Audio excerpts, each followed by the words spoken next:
우리의 삶에서 우리가 살아가면서 느끼시는 여러분, 문제는 무엇이라고 생각합니까?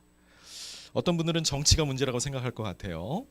세상이 정의로워야 되는데 부정부패가 판을 치고 있다고 말할 수도 있을 것입니다. 어떤 분은 경제가 문제라고 할 것 같습니다. 빈부의 격차가 심해지고 나의 소득이 줄어들고 있다고 걱정할 거예요. 어떤 분들은 또 자녀들의 교육을 걱정하는 분도 있습니다. 한국에서 자녀를 기르는 것이 너무 어렵다고 생각합니다. 그러나 기후 문제도 있죠. 지금 지구의 온도가 1.5도까지 올라가고 있다고 합니다. 나라들이 탄소의 배출을 줄여야 되는데 전혀 협조하지 않고 있는 것도 이 글로벌 위기를 만들고 있다고 생각할지 모르겠어요. 자, 그렇지만 여러분, 이런저런 문제가 있지만 인생의 가장 큰 문제는 바로 우리가 죽는다는 사실에 있습니다. 아닌가요? 죽음을 그냥 자연스럽게 받아들이면 되는 것일까요? 내 존재가 없어진다는 뜻인데 그것을 마치 아무 문제가 아닌 것처럼 생각하는 것도 참 이상하다고 생각합니다. 여러분, 아무리 많은 돈이 있어도 죽음을 피할 수가 없죠. 또 아무리 많은 지식이 있어도, 또 내가 건강하다고 해도 죽음을 막을 수는 없습니다. 인간의 의학 기술이 아무리 발전해도 마찬가지죠. 여러분, 우리에게 죽음보다 더 큰 형벌도 없고 죽음보다 더한 공포도 없습니다. 죽음은 인간에게 가할 수 있는 최고의 폭력이고 또 최고의 형벌입니다. 여러분, 어떤 범죄자라고 해도 그가 자살했다고 하면 더 이상 그에게 죄를 묻지 않습니다. 왜 그럴까요? 그는 스스로에게 최고의 형벌을 부과했기 때문입니다.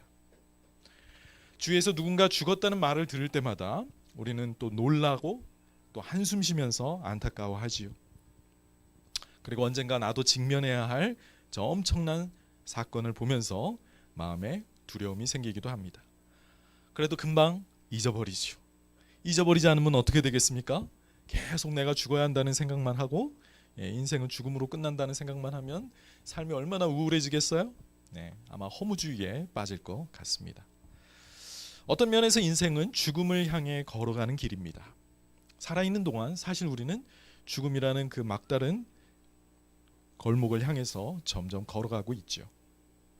우리의 몸은 나이 들어 점점 쇠약해집니다. 아니, 그 전에도 여러 가지 병에 걸려 눕기도 합니다. 그뿐만 아니라 우리의 마음은 또 죽음을 두려워함으로 늘 불안감에 시달리고 있습니다. 이것이 바로 죄 때문에 죽어야 하는 인생이지요. 자, 그런데 성경은 인간에게 죽음이 있는 이유를 명확하게 밝혀주고 있습니다. 왜 우리가 죽어야만 합니까? 그것은 바로 죄 때문이라고 선언합니다. 죄의 삭시 사망이라고 말씀하지요. 여러분, 죄가 있다는 것은 법이 있다는 거죠. 기준이 있다는 뜻입니다. 누구의 기준입니까? 하나님의 기준이죠. 우리가 하나님의 법에 불순종했기 때문에 죄인이 되었고, 하나님은 불순종하는 인간들의 인생의 한계를 정해 두신 것입니다. 바로 그런 이유 때문에 여러분, 우리는 구원받아야 합니다. 우리에게는 구원이 필요합니다. 이 문제를 우리의 힘으로 해결할 수가 없거든요. 이 문제를 해결해 주실 수 있는 분은 우리의 창조주 하나님밖에 없지요. 자, 하나님은 우리를 사랑하셔서 우리를 구원해 주시기 위해 자기 아들 예수를 이 땅에 보내주셨습니다. 예수님은 자신이 하나님으로부터 보냄받은 그 아들임을, 그리고 구원자임을 증명해 보이셨죠. 오늘 바로 그 예수님의 그 구원자로서의 권세를 보여주는 한 이야기를 여러분과 나누려고 합니다. 요한복음 5장에 나와 있는 그런 병자가 고침받는 이야기인데요. 자, 이 죽음을 기다리고 있던 이 병자에게 예수님이 찾아가셔서 그를 기적적으로 살려주십니다. 자, 요한복음에는 7가지의 표적이 나와요. 이 표적이란 예수가 그리스도 하나님의 아들이심을 입증하는 그런 기적을 말합니다. 그 7가지의 기적 중에 3번째의 기적입니다. 자, 오늘 이 이야기를 우리가 함께 생각해 보면서 우리가 어떻게 구원을 받을 수 있는지 다시 한번 기억해 보는 시간 갖도록 하겠습니다. 요한복음 5장 1절부터 18절까지인데요. 제가 본문을 설명하면서 오늘 읽도록 하겠습니다. 자, 오늘 본문의 배경은 예수님이 유대인의 명절을 맞아 예루살렘에 올라가셨을 때의 일입니다. 구체적으로 어떤 명절인지 본문에서 밝히고 있지 않아서 확실하지는 않죠. 자, 먼저 1절 말씀입니다.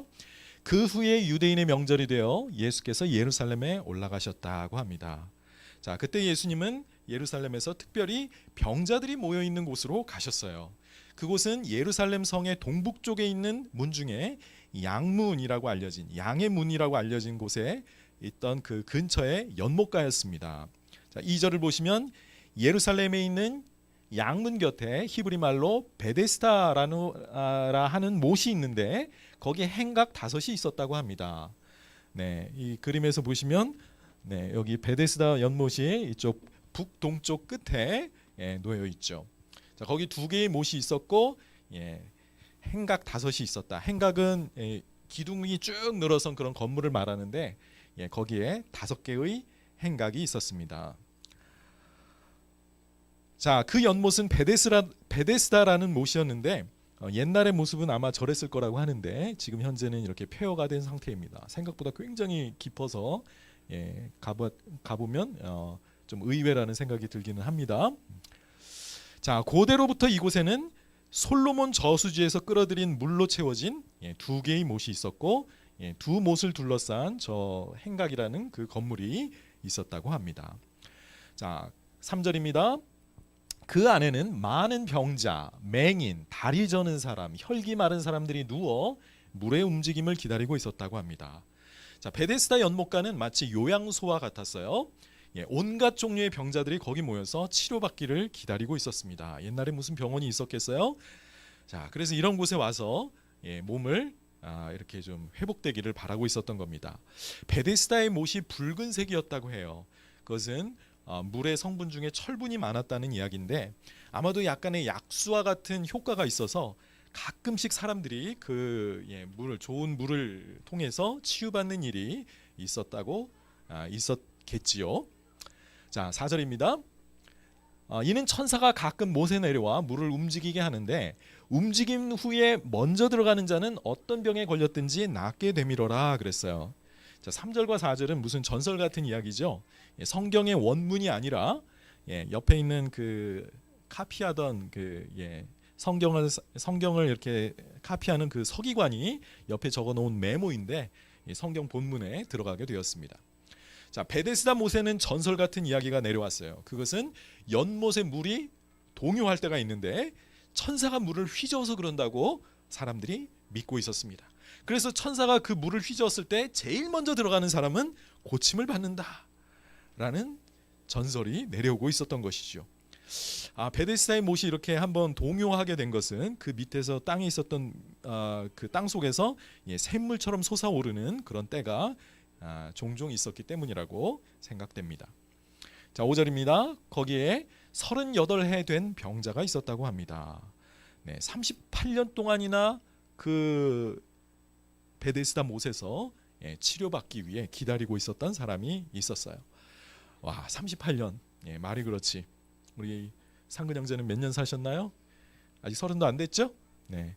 상근 형제 인생 내내 누워 있어도 이분의 그 누워 있는 그 연수에는 10년이나 미치지 못해요. 거의 평생을 베데스다 못가에서 누워 지냈습니다. 아마 모르긴 해도 그 환자들 중에 가장 오래된, 가장 깊은 병을 앓고 있는 사람이 아니었을까 생각합니다. 당연히 나이가 많이 들었겠죠. 10대의 소년으로 왔다고 해도 지금 50이 훌쩍 넘는 나이로 당시로서는 노인이었을 것입니다. 이 사람이 어떤 병을 앓고 있었는지는 기록되어 있지 않지만 아마 몸을 스스로 움직일 수 없었던 것으로 보아 중풍이나 소아마비에 걸렸을 것으로 보입니다. 여러분 쉽게 상상할 수 있겠죠? 이분이 어떤 삶을 살아왔을까요? 평생 병자였고요. 일할 수 없었으니까 무척 가난했을 겁니다. 돈이 조금 있었다고 해도 치료받는데 다 쓰고 없었겠죠. 가족들의 도움으로 지금까지 살아왔다고는 해도 아마 가족들에게 이 사람은 큰 짐이 되었을 거예요. 자기를 도와줄 사람이 없다고 했는데 도와주는 것도 하루 이틀 1-2년이지 어떻게 이렇게 평생 동안 돌봐줄 수가 있겠습니까? 보통 사람들이 누리는 그런 행복을 그는 박탈당한 채 인생을 한탄하면서 하루하루를 보내고 있었을 거예요. 지금까지 살아온 이유가 있다면 혹시라도 내가 저 베데스다 못에 딱 적당한 시간에 들어가서 그 천사가 동요해주는, 천사가 흔들어주는 그 물에 내가 들어갈 수만 있다면 나는 고침받을 텐데 라는 신락 같은 희망 때문이었을 겁니다. 그런데 그에게는 때에 맞춰 그를 연못에 집어넣어줄 사람이 옆에 없었습니다. 그러니 그는 사실상 아무런 희망이 없이 죽을 날만 기다리고 있었죠. 그런데 어느 날 자기에게 어떤 랍비가 다가왔습니다. 그날은 안식일이었는데 아마 예배를 마치고 어떤 랍비가 자기 곁에 찾아왔다고 생각을 했겠죠. 아마 자기를 위로해주는 선생님인 줄 알았을 겁니다. 그분이 바로 예수님이었죠. 예수님은 먼저 그에게 다가가셔서 말을 거십니다. 6절에요. 예수께서 그 누운 것을 보시고 병이 벌써 오랜 줄 아시고 이르시되 내가 낫고자 하느냐. 자, 예수님이 거기 수많은 병자들이 있다고 했잖아요. 그런데 유독 이분을 찾아왔습니다. 그리고 묻습니다. 내가 낫고자 하니? 너 낫고 싶니? 라고 물어보신죠. 자, 예수님이 누구시고 그분이 주실 수 있는 선물이 무엇일까 몰랐던 이 병자는 네라고 대답을 해야 되는데 그 대답을 하는 대신에 자기의 신세 한탄을 늘어놓습니다. 자기가 낫고 싶지만 그럴 수 없었던 이유를 이제 설명을 해주는 거죠. 7절입니다. 병자가 대답하되 주여 물이 움직일 때 나를 못에 넣어주는 사람이 없어 내가 가는 동안에 다른 사람들이 먼저 내려갑니다. 자신의 인생의 고충을 토로합니다. 병을 고치기 위해서 물이 요동치면 제일 먼저 들어가야 되는데 다른 사람들이 내 기회를 늘 뺏어가는 거예요. 이게 웬일입니까? 여론조사 전화네요. 자, 자신을 도와줄 사람이 곁에 없었던 겁니다. 그래서 그는 항상 인생의 기회를 놓칠 수밖에 없었습니다. 신락같이 붙들고 있는 이 희망이 깨져서 지금까지 수십 년째 자기는 누워 있는 겁니다. 사실 그에게는 나을 수 있다는 희망이 없었습니다. 그저 죽을 날만을 기다리고 있었을 뿐이지요. 자, 이렇게 신세한탄을 하고 있는데 갑자기 예수님이 놀라운 말씀을 하시는 거예요. 8절에 예수께서 이르시되 일어나 내 자리를 들고 걸어가라 하시는 겁니다. 이게 갑자기 무슨 말인가요? 어리벙벙했겠죠? 자, 그런데 이게 웬일입니까? 그분의 말대로 한번 다리에 힘을 주니까 정말로 몸이 일으켜지는 거예요. 그리고 내 자리를 들고 걸어가라는 말처럼 그는 거뜬히 일어나서 자기가 누웠던 이부자리를 다 정리해서 이제는 씩씩하게 집으로 걸어가기 시작했습니다. 예수님의 말씀 한마디에 즉시 치유받는 놀라운 역사가 일어난 거죠. 9절입니다. 그 사람이 곧 나아서 자리를 들고 걸어가니라. 이날은 안식일이었다고 합니다. 자, 예수님께서 지금 하나님의 아들로서의 권능을 보여주신 것입니다. 빛이 있으라 하심에 빛이 있었던 그 창조주 하나님의 능력이 바로 이 예수 그리스도 안에서 역사하고 있었던 것이죠. 말씀 한마디로 38년 된 병자를, 거의 죽은 자와 다름없는 자를 일으키시는 이 분은 바로 그리스도 하나님의 아들이심을 증명하는 표적이었던 겁니다. 이 표적을 본 사람들은 이분이 그리스도시구나 하고 믿어야 됐겠죠. 아니 38년 된 병자가 누워 있었던 그 사람이 막 걸어다니고 있는 거예요. 이런 놀라운 광경을 보고 있는데 과연 예수님을 믿지 않는다는 것은 참 이상한 일이었을 거라는 생각이 듭니다. 자, 그런데요, 유대인들은 어떻게 생각을 했느냐? 안 믿었습니다. 유대인들은 이런 놀라운 일이 있다는 사실에 감동하지 않았어요.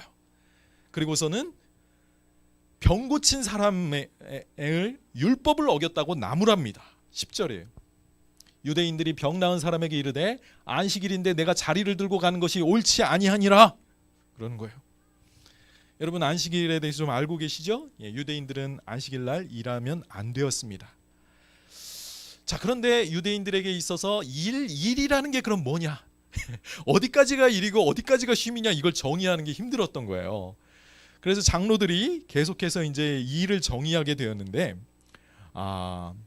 그래서 39가지의 규율을 정했습니다. 그런데 그 중에 일이기 때문에 하면 안 되는 일이 물건 하나를 한 장소에서 다른 장소로 옮기는 것이었습니다. 이거 일이었어요.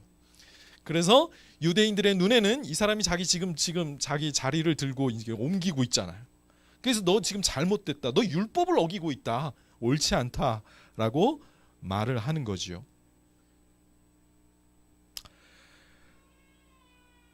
그러자 이 병자가 자신을 고쳐준 그 사람에게 자기의 책임을 돌려요.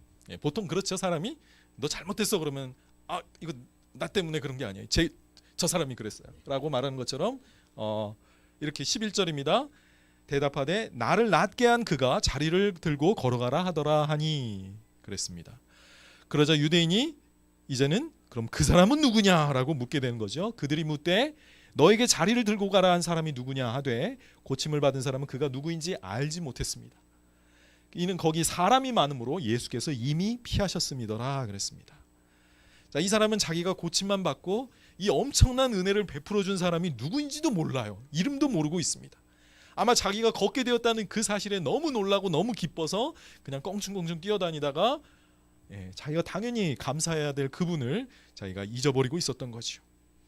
예수님은 그러나 이미 어떤 일이 일어날지를 예상하시고 군중 속으로 피하셨습니다. 그런데 예수님은 나중에 성전에서 이 사람을 다시 만나십니다. 우연이 아니었겠죠. 우연히 지나가다 만난 게 아니라 일부러 이 사람을 만나 주셨습니다. 14절에 그리고 그에게 이렇게 말씀하세요. 그 후에 성전에서 그 사람을 만나 이르시되 보라 내가 나았으니 더 심한 것이 생기지 않게 다시는 죄를 범하지 말라 하시니 그랬습니다. 자, 그를 고쳐준 그에게 이제 자기 자신을 예수님이 자신을 보이시면서 자기를 믿게 하시는 거죠. 예수님이 그런데 그의 병과 죄를 관련시키십니다. 어떤 병은 꼭 죄와 관련이 없을 수도 있지만 어떤 병은 보통 유대인들은 그렇게 믿었죠. 병은 죄 때문에 찾아오는 것이었습니다. 아마 이 사람의 경우가 그랬던 것 같습니다. 그래서 주의를 주시는 거예요. 네가 지금은 은혜를 받아서 치유받았지만 네가 또 죄를 지으면 더 큰 병이 들 수 있으니 다시는 죄를 짓지 말아라 라고 말씀하시는 겁니다. 자, 15절에 이 사람이 유대인들에게 가서 자기를 고친 사람은 예수라고 말을 합니다. 이게 지금 뭔 일이에요? 이 사람은 지금 예수님을 배신하는 행동을 하고 있는 겁니다. 아니, 만약에 배신한 게 아니라면 이 사람은 너무 순진하고 멍청한 사람이죠. 지금 유대인들이 예수님이 지금 안식일 범한 것 때문에 죽이려고 하고 있는데 예수님이 나를 고쳐줬어야 하고 유대인들에게 아마 바리새인들에게 가서 말했던 거죠. 그래서 예수님은 곤경에 처하게 됩니다. 16절에 보시면 그러므로 안식일에 이러한 일을 행하신다 하여 유대인들이 예수를 박해하게 된지라 그랬습니다. 자, 예수님은 그때 유대인들에게 이렇게 선언하십니다. 17절에요. 예수께서 그들에게 이르시되 내 아버지께서 일하시니 나도 일한다 하시매. 자, 유대인들은 이런 안식일 논쟁을 벌였대요. 하나님은 안식일에 쉬시는가 일하시는가를 두고 논쟁을 했다고 합니다. 결론이 뭐였을까요? 일하신다. 왜 그랬을까요? 하나님이 쉬시면 우주의 질서가 유지될 수 없기 때문에 안식일에도 하나님은 계속 일하신다고 결론을 내리고 있었던 겁니다. 그런데 예수님은 거기에 더해서 하나님 아버지가 일하고 계시므로 아들인 자기도 일한다라고 주장을 하신 겁니다. 그러자 유대인들은 이 말에 더욱 분개하고 이제는 죽이려고까지 하게 됩니다. 왜 그랬을까요? 18절에 유대인들은 이로 말미암아 더욱 예수를 죽이고자 하니 이는 안식일을 범할 뿐만 아니라 하나님을 자기의 친아버지라 하여 내 아버지가 일하시니 그랬어요. 자기를 하나님과 동등으로 삼으심이로라 그랬습니다. 유대인에게는 예수님의 안식일을 어기는 것만 보아도 그들에게는 화가 날 일이었는데 예수님을 아주 개인적인 이름, 보통 유대인들은 뭐 우리 아버지 이렇게는 부를 수 있었어도 내 아버지라고까지는 부르지 않죠. 그런데 예수님이 하나님을 아주 친근하게 마치 자기의 아버지인 것처럼 부르자 정말로 못 참을 지경이 되었습니다. 이것은 하나님 자기 자신을 하나님과 동등된 존재로 여기는 신성모독이었기 때문입니다. 자, 유대인들이 이런 의미를 유추해낸 것은 옳았어요. 예수님은 정말로 하나님을 내 아버지라고 부름으로써 자기가 그분의 아들이심을 여기서 분명하게 밝히신 겁니다. 그런데 유대인이 몰랐던 건 뭐예요? 정말로 이분이 하나님의 아들이었다는 사실을, 인간의 몸을 입고 오신 하나님이셨다는 사실을 몰랐던 것뿐이지요. 이 하나님은 안식일을 제정하신 분이고 또 안식일의 주인이셨습니다. 안식일은 율법의 멍에로 사람들을 옥죄고 압제하는 날이 아니라 사람들을 해방시켜주고 치유하고 구원하는 날임을 지금 보여주고 계셨던 것이죠. 안식일은 기계적으로 그저 아무 일도 하지 않는 날이 아니라 하나님이 이루신 창조와 구원의 은혜를 감사하며 예배드리는 날이어야 했습니다. 자, 여러분, 오늘 본문이 주는 교훈이 무엇일까요? 몇 가지로 생각해 보기 원합니다. 먼저 죄의 싹은 사망이라는 사실을 확인하게 됩니다. 죄의 싹, 죄로 인해 우리가 치러야 할 대가가 바로 무엇이다? 죽음이라는 것이죠. 예수님께서는 그 병자를 만나시고 더 심한 병이 들지 않게 다시는 죄를 범하지 말라고 하셨습니다. 그의 병은 죄로 인한 것이었습니다. 바로 그 죄 때문에 이 환자는 병에 걸렸고 그래서 죽을 운명에 처하게 되었던 거죠. 38년간 누워있던 이 병자의 모습은 이미 죽어있는 모습과 전혀 다를 바가 없었습니다. 여러분, 오늘 본문에 나와 있는 이 병자만 죽음에 이르는 병을 가지고 있을까요? 아닙니다. 우리 모두가 언젠가는 죽어야 합니다. 그런 의미에서 우리는 모두 다 죽음에 이르는 병인 죄를 가지고 있는 존재라는 뜻이죠. 여러분, 모든 사람은 예외 없이 언젠가 죽어야만 합니다. 자, 그렇다면 이 죽음에 이르는 병에서 고침받을 수 있는 길은 무엇일까요? 그것은 오직 예수 그리스도를 만남으로써입니다. 오늘 이 병자는 예수님과 만남으로 고침받았어요. 그런데 이 병자가 무슨 잘한 일이 있어서 고침받은 것이 아니었습니다. 이것은 예수님과의 만남은 전적인 은혜였습니다. 이 병자가 예수님을 불러 찾은 것이 아니라 예수님께서 이 병자를 찾아오신 것이었죠. 예수님은 은혜로 수많은 병자들 중에 하필 이 사람을 찾아주셨습니다. 베데스다 못가에 눈먼 사람들, 절름발이들, 피부병을 가진 사람들이 많이 있었어요. 그런데 예수님은 바로 이 사람을 주목하시고 그에게 다가오셨습니다. 예수님이 말씀하십니다. 너희가 나를 택한 것이 아니요 내가 너희를 택하여 세웠다라고 말씀하십니다. 여러분, 우리가 구원을 받은 이유가 무엇입니까? 우리가 주님을 불러 찾은 게 아니에요. 주님이 먼저 우리를 선택하시고 불러주셨기 때문입니다. 주님의 눈이 수많은 사람들 중에 우리를 발견하신 거예요. 그리고 주목하시고 다가오셔서 우리를 고쳐주신 것이죠.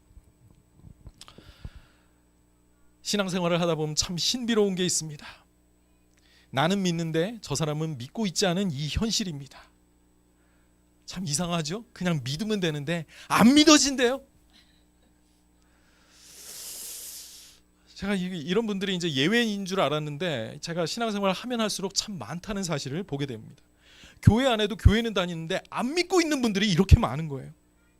참 신기한 일이에요. 안 믿으면 집에 주일날 여기 어디 놀러 가서 어디 좋은 데 놀러 가거나 집에서 넷플릭스를 봐야 되는데 그래도 예배를 온단 말이죠.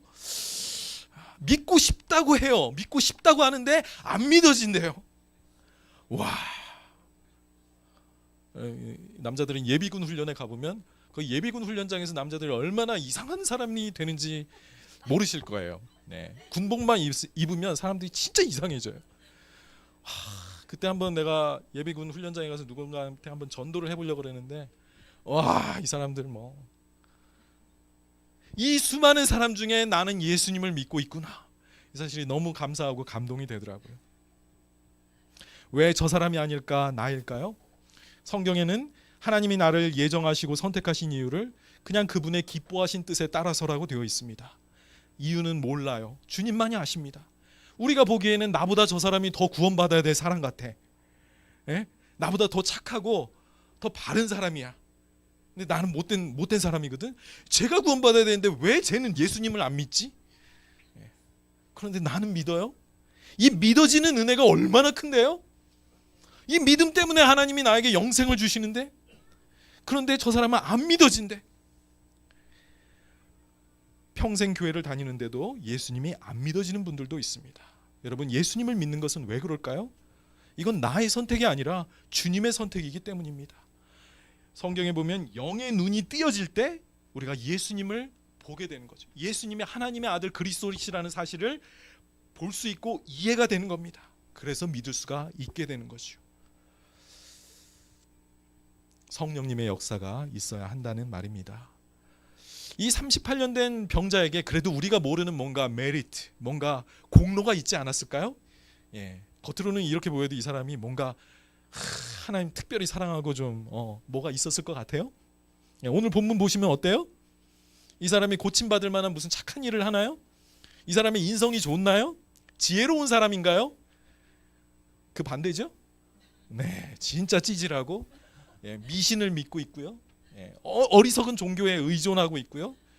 예수님을 갖다 고발해요. 자기를 고쳐준 은인인데 눈치가 너무 없어. 종교 지도자들에게 예수님이 고쳐줬어요. 가서 고자질하는 것과 같은 그런 어리석은 행동을 하지 않습니까? 어디를 봐서 이 사람이 구원받아야 돼요? 어디를 봐서 이 수많은 사람 중에 이 사람을 선택해 줘야 돼요? 아무 이유 없어요. 우리는 몰라요. 주님의 기뻐하신 뜻이 아마도 불쌍히 여기시는 은혜가 이 사람에게 임했던 것 같습니다.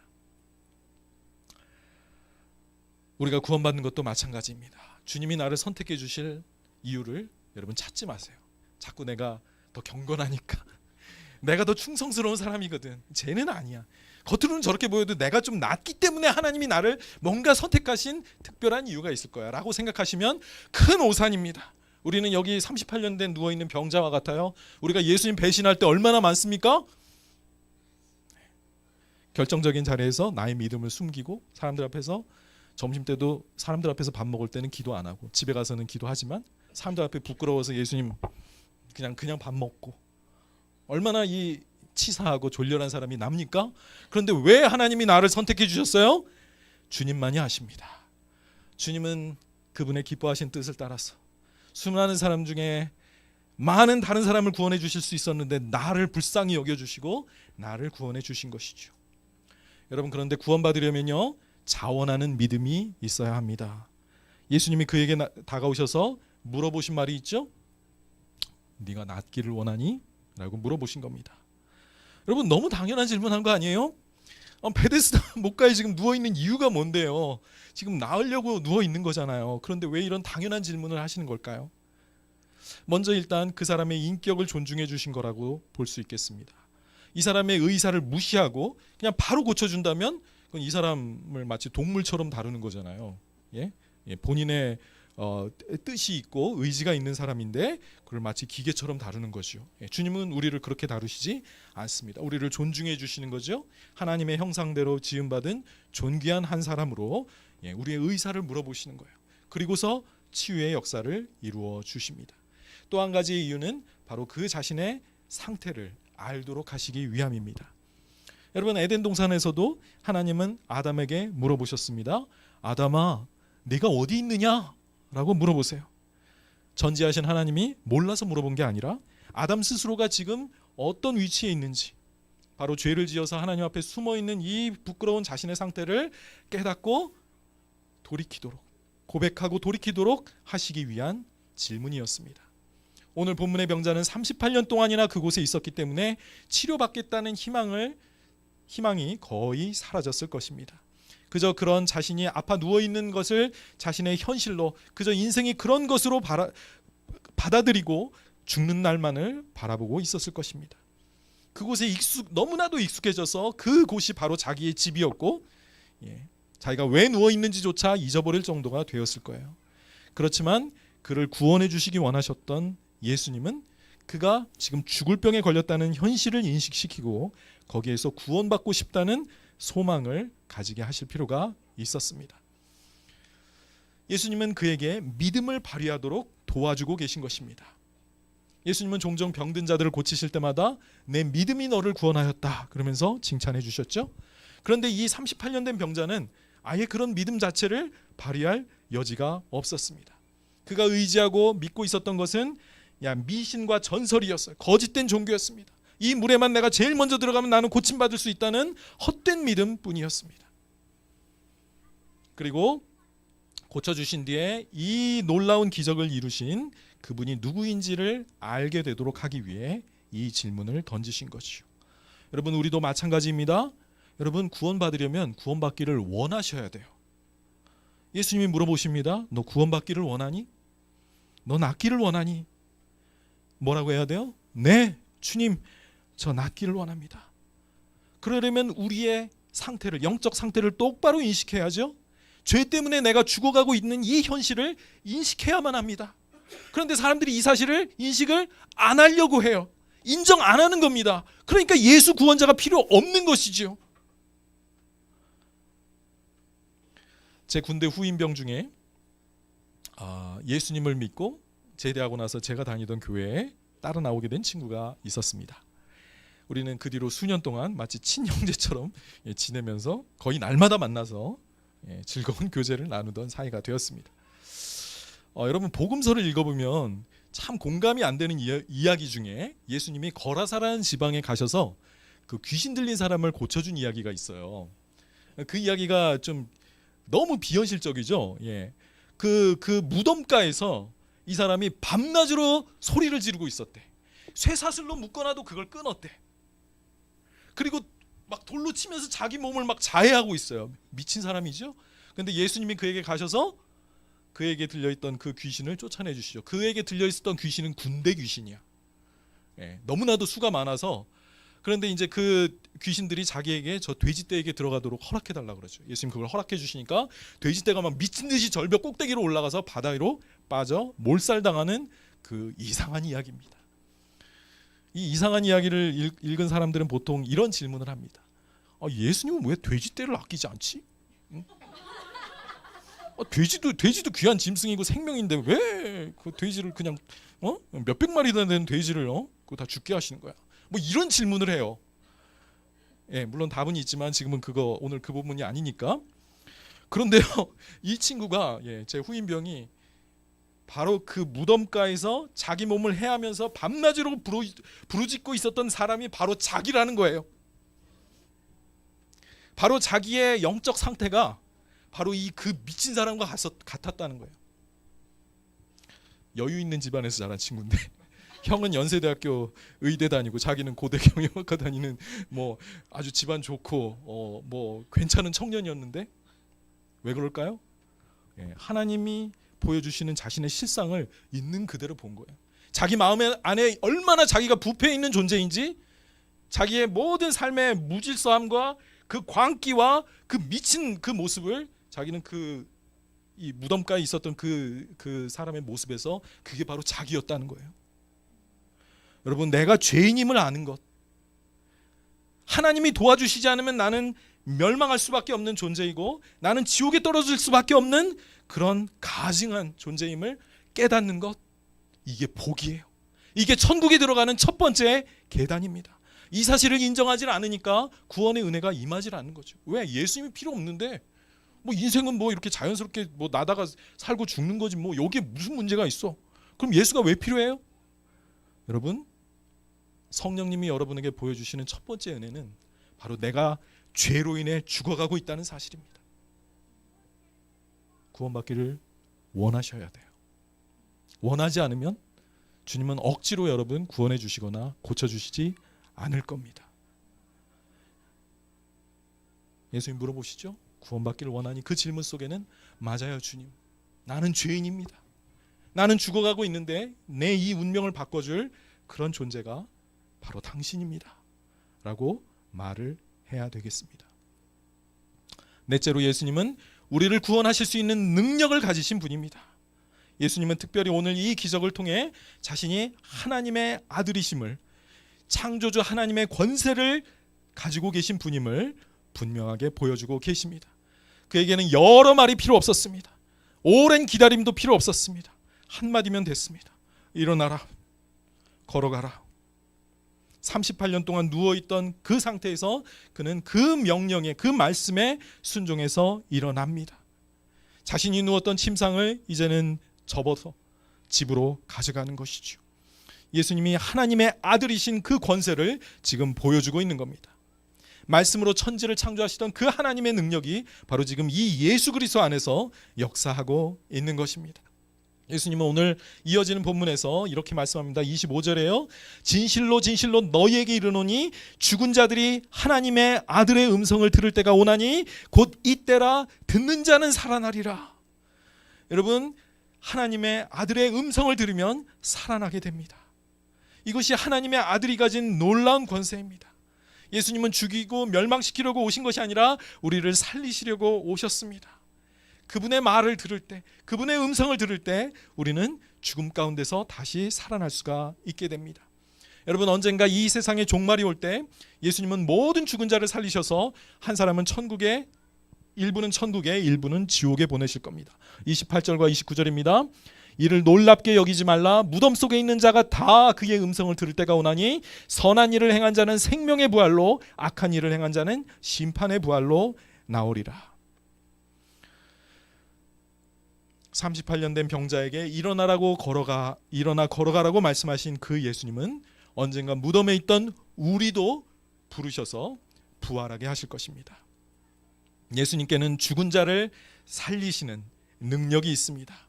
이분이 나를 살리시고 영원히 살게 하실 능력이 있음을 본인 자신의 부활을 통해서 입증해 주셨어요. 여러분, 이 예수님을 믿지 않으시겠습니까? 이 예수님이야말로 정말로 하나님이 보내주신 구원자시요 그분의 아들이십니다. 이분에게 산자와 죽은 자를 심판할 권세가 주어져 있습니다. 성경은 이분을 믿을 때 우리에게 바로 영원한 생명이 열린다는 사실을 우리에게 약속해 주고 있습니다. 마지막으로 요한복음의 결론입니다. 오직 이것을 기록함은 너희로 예수께서 하나님의 아들 그리스도이심을 믿게 하려 하며 또 그를 믿고 힘입어, 그 이름을 힘입어 생명을 얻게 하려 함이라. 여러분, 저는 정말로 이 예수님이 하나님의 아들이라고 믿습니다. 38년 된 병자를 정말로 그 말 한마디로 고치신 그런 분이라고 믿습니다. 이 예수님을 구원자로 여러분도 영접하시고 구원받은 행복한 삶을 살아가시기를 바랍니다. 잠깐 기도하시겠습니다.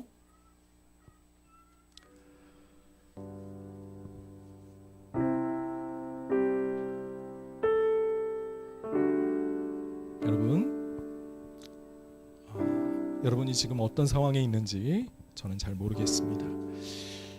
여러분은 언젠가 주님 앞에 내가 죄로 죽어가는 죄인임을, 깊은 병이 들어있는 그런 존재임을 고백해 보신 적이 있습니까? 예수님을 구원자로 원하십니까? 그렇다면 구원받고 싶다고 말씀하십시오. 그럼 그분이 여러분을 살려주실 겁니다. 인류의 역사 가운데 수많은 사람이 그 예수님을 구원자로, 하나님의 아들로 고백함으로 구원받았습니다. 오늘 이 놀라운 구원이 바로 오늘 여러분의 삶에도 임하기를 원합니다. 하나님의 죽은 자들이 하나님의 아들의 음성을 들을 때가 오나니 곧 이때라고 했습니다. 듣는 자는 살아나리라고 했습니다. 여러분, 바로 지금입니다. 지금 바로 예수님을 여러분의 마음에 그리스도로, 하나님의 아들로 여러분 믿는다고 고백하시고 그분께 여러분의 삶을 의탁해 보시기 바랍니다. 그러면 여러분, 그분이 여러분을 살려주실 겁니다. 생명의 부활로 언젠가 여러분을 살리시고 영원한 나라, 그분의 천국으로 인도해 주실 것입니다.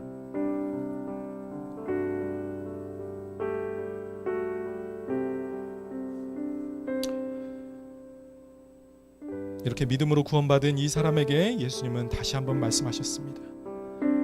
더 중한 병이 생기지 않게 다시는 죄를 범하지 말라. 여러분, 우리가 하나님 앞에 또 죄를 범하면 우리에게는 어떤 어려움이 찾아올 수 있습니다. 내 인생이 이렇게 고통스럽고 어렵고 힘든 이유가 혹시 나의 죄 때문이었다면 오늘 이 시간 자비롭고 우리를 불쌍히 여기시는 긍휼이 많으신 우리 주님 앞에 그 죄를 고백해 보는 것은 어떨까요? 처음 예수님을 믿을 때만 치유와 구원이 필요한 것이 아니라 바로 신앙생활을 하고 있는데 그러나 여전히 죄 가운데서 벗어나고 있지 못한 바로 내가 지금 예수님의 은혜가 또한 필요하다고 생각하지 않으십니까? 그렇다면 오늘 그 죄를 내려놓고 그 죄를 자백하면서 구원자 되신 창조자 하나님의 능력이 그 안에서 역사하시는 이 예수 그리스도를 여러분 다시 한번 바라보고 붙들지 않으시겠습니까?